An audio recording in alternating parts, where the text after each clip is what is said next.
Assalamualaikum warahmatullahi wabarakatuh. Alhamdulillahi rabbil alamin. Wassalatu wassalamu ala asyrafil anbiya'i wal mursalin wa ala alihi wa sahbihi ajma'in.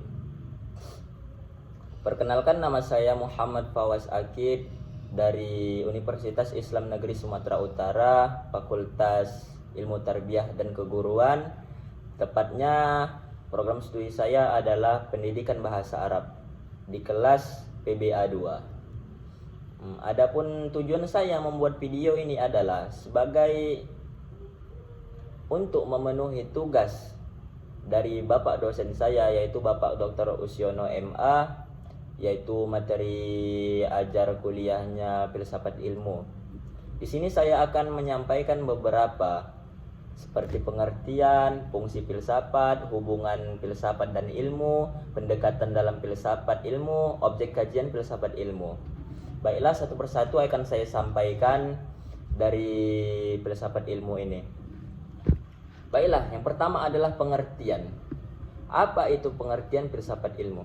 Filsafat secara etimologis berasal dari bahasa Yunani, philosophia, philos artinya suka, cinta atau kecenderungan pada sesuatu, sedangkan sophia artinya kebijaksanaan.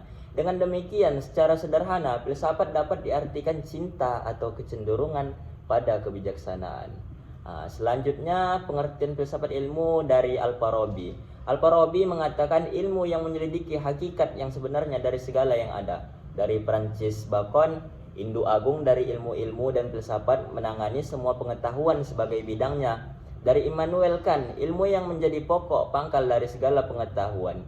Aristoteles juga berpendapat ilmu yang meliputi kebenaran yang terkandung di dalam ilmu-ilmu metafisika, logika, retorika, etika, ekonomi, politik, dan estetika.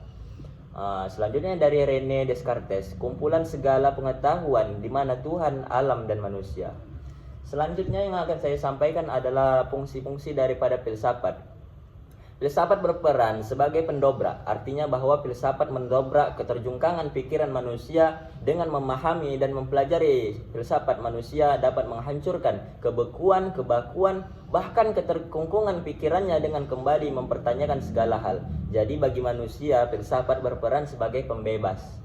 Pikiran manusia pembebas ini membimbing manusia berpikir lebih jauh, lebih mendalam, lebih kritis terhadap segala hal, sehingga manusia bisa mendapatkan kejelasan dan keterangan atas seluruh kenyataan. Selain itu, filsafat juga berperan sebagai membimbing pikiran manusia untuk menemukan hal-hal baru dan meninjau ulang hal-hal yang sudah berlaku lama. Adapun selanjutnya, yaitu fungsi daripada filsafat ilmu adalah filsafat menolong mendidik, membangun diri kita sendiri dengan pikiran lebih mendalam. Kita mengalami dan menyadari kerohanian kita, Dua, filsafat memberikan kebiasaan dan kepandaian untuk melihat dan memecahkan persoalan-persoalan dalam hidup sehari-hari. Filsafat memberikan pandangan yang luas, membendung akuisme dan akusentrisme dalam segala hal.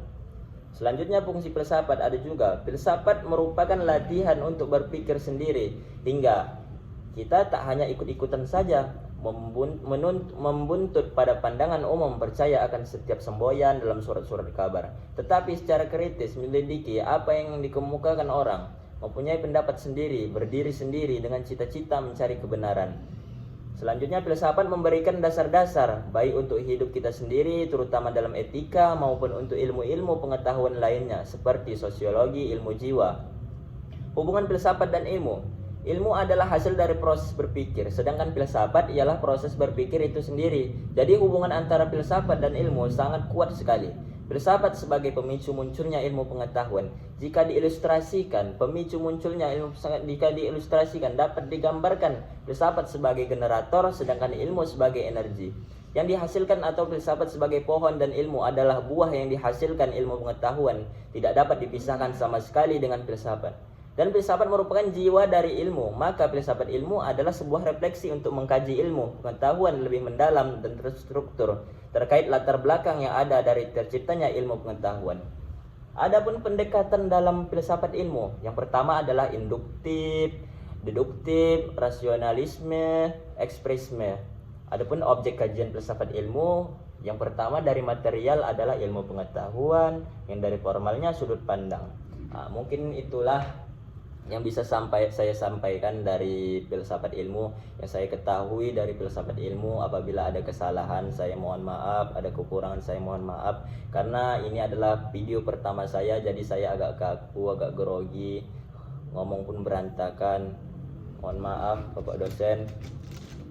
Mungkin sekian video saya undur diri, mohon maaf. Assalamualaikum warahmatullahi wabarakatuh.